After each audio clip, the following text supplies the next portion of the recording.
I've been thinking of the best way to react to this all weekend, and I wasn't. I was just going to leave it. A lot of better creators than me have said their piece, and they kind of just expressed my feelings on it better than I ever could. I'll leave a video of Sasha Yanshin and CoffeeZilla at the end of this that I think do that well. Sasha looks at the influencer involvement, and Coffee looks at, the actual what's happened and separates the facts from the fiction really well. But loads of people keep messaging me going, what do you think? Want to hear your thoughts, etc.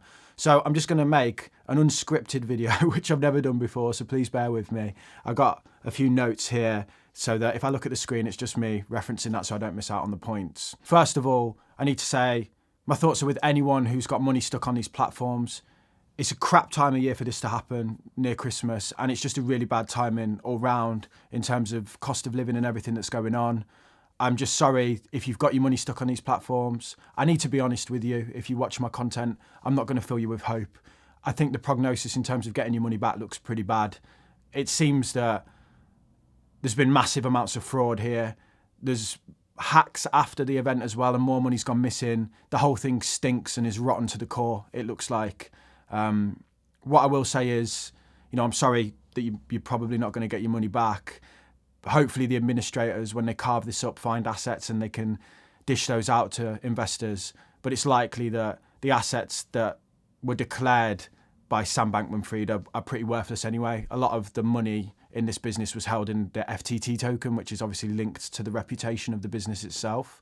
So if the business is defunct, the token is essentially, and we've seen that in the value of the token recently. If it's any consolation, please don't beat yourself up too much. A lot of people were fooled by this guy. I mean, here's the founder of Coinbase in an interview that I was listening to today. Just hear what he said about it. I've spent time with him. I've met him a bunch of times, and I have to say, I did not see this coming. Like he appeared to me to be a very bright, credible, competent person, perhaps a bit young, perhaps, a bit reckless at times, but not unethical and not committing fraud. I definitely did not see that.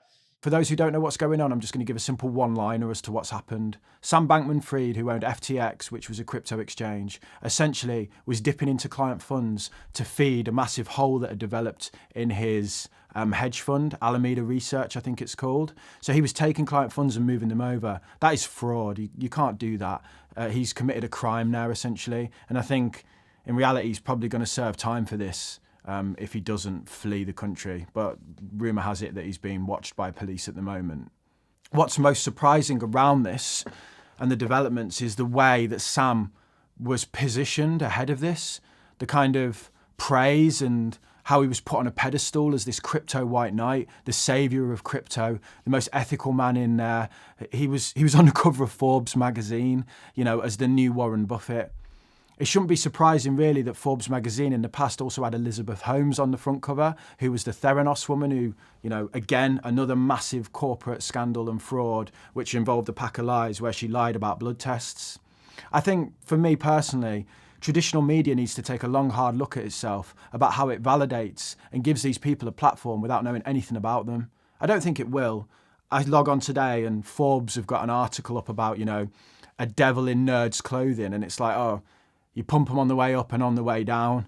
But Forbes have legitimised that guy there. If I see someone on the cover of Forbes, even me as someone who makes finance content, I think, oh, well, they've legitimately made that money, they must have. I mean, it's just a rag, it's a magazine at the end of the day. And it shows that there is no legitimacy or due diligence put into who goes on the cover of that magazine. Another area or space that needs to now take a long, hard look at itself is the one that I operate in. A load of creators were promoting and sponsored by FTX as a brand. And, their audiences followed them into that and have lost money. And these creators were paid a lot of money as a result. I kind of said my piece in a rant about this, which is on my community tab. I haven't taken it down. So if you want to see what I thought about this, you can look there. And people like Sasha have kind of explained the feelings of people quite eloquently. If you watch his video, just a language warning. There's a lot of language in there. So I'm not going to sit here and, start kicking these guys while they're down. I think they know what they've done is bad. And I think the niche has judged them accordingly and pointed out, how bad what they've done is. For me, I think money aside, which there was a lot of it on the table for these guys, what the takeaway needs to be from this is that they haven't adequately described the risks to their audiences. And whether we like it or not, these guys are in a position of power. And again, when they discuss a brand, especially when they're sponsored by the brand, when you're sponsored by a brand, what you're essentially saying is, I like this company, I validate it, I think it's a good company to use. So when they've accepted sponsorship from FTX, similar to Forbes magazine putting Sam Bankman-Fried on the cover, this has all provided validation to people that this is a good business. When in reality, behind the scenes, every crypto business, there is absolutely no protection, no guarantee, no security for anyone. It doesn't matter who's running it. It doesn't matter if it's Mother Teresa. I know she's dead, but you know what I mean. Like a saint could be running the crypto business and there's absolutely no protection for those who have got their money in there. It's not like a bank in the traditional sense or a traditional brokerage like Trading 212, say in the UK. You have consumer protections there. If it goes under, the regulators will step in and you'll be reimbursed a proportion of your funds. That does not exist with these crypto exchanges. And I think the main issue I've got with the way these promotions were handled were that the risks were not adequately explained to the users, and it was positioned almost as this guy is, you know, the place where to put your money. This is the safest crypto exchange. No one could confirm that. Another surprising element of this is the involvement of smart money. What I mean by that is venture capital firms. These are firms that invest into businesses. Like, you know, they get involved at an early stage. Sequoia Capital is arguably the gold standard of venture capital firms. And they put 250 million into this business, which is all now gone. But it's the stories coming out around it. So rumor has it that the guy was playing League of Legends during a meeting with them when they were discussing investment. They came out like loving it and put 250 million in straight away. It's almost laughable. And it makes you question how a business that, you know, was early investor in Google, Nvidia, they've exited 300 different businesses. They've literally sat down across the table like me and you now with some of the biggest business leaders and innovators of our time, and they've invested in those businesses, and they were conned by a kid playing League of Legends during the meeting. I mean, how does this keep happening? It reminds me of a book. One second, actually, I've got it here. Psychology of Money. It was written in 2020, but as I watch all of this play out, I just keep thinking about this book and how it's kind of like a play-by-play guide of the mess that we're seeing at the minute. I'd encourage everyone to read this if they're serious about kind of wrapping their head around money. If you watch my channel at all, you know that I feel that psychology and the psychological biases that we carry are a massive factor in how successful we are with our finances. The first chapter in this talks about risk and luck and how, as a society, we tend to underestimate how much luck plays into people's successes. And when people are lucky, when they roll the dice or they take massive risk and it pays off for them, we champion them as geniuses and we put them on a pedestal. But if they get it wrong, if they take the exact same risk and it doesn't work out for them, even if it's a calculated one, we will say, well, that person is not worth listening to. You know, they didn't win. An example of this at the minute that's nowhere near as damaging as what Sam Bankman-Fried has done, but Elon Musk comes to mind for me. So if you watch anything about Elon Musk, that guy has taken risk after risk and it's always worked out.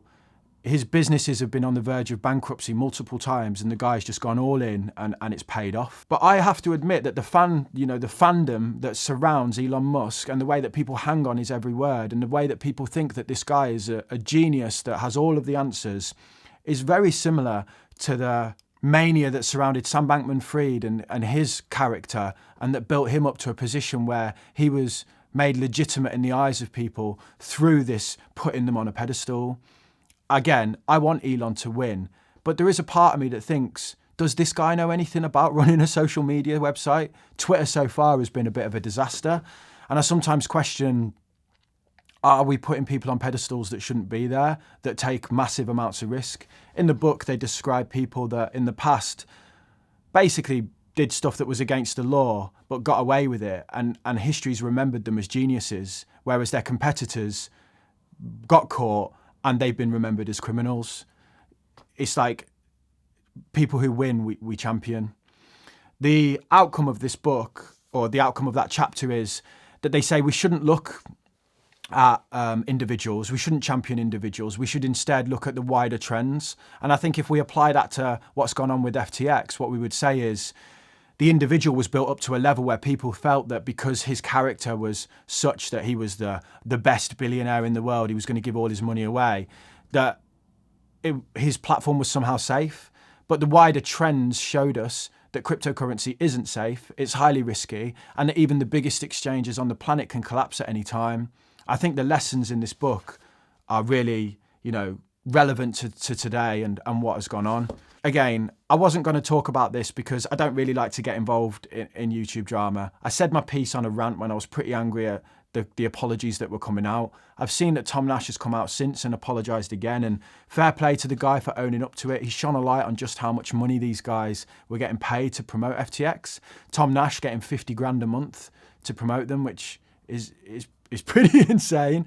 Graham Stephan will have been getting hundreds of thousands, I'd imagine. I hope the other guys come out and apologise properly and do something as a gesture to their audiences to try and show that they do truly repent for this. And because the sad thing is, they get to keep that money, and their audiences that have effectively paid them the funds, because that value has left their audiences, pockets and gone into theirs. And to just sit there and go, "Oh, I'm sorry," and that's it, I don't really think is good enough. But yeah, I don't really have much more to say on the matter than that. Here's Sasha's video where I think he kind of puts it into words about how the creators have acted really well. Again, language warning with that one.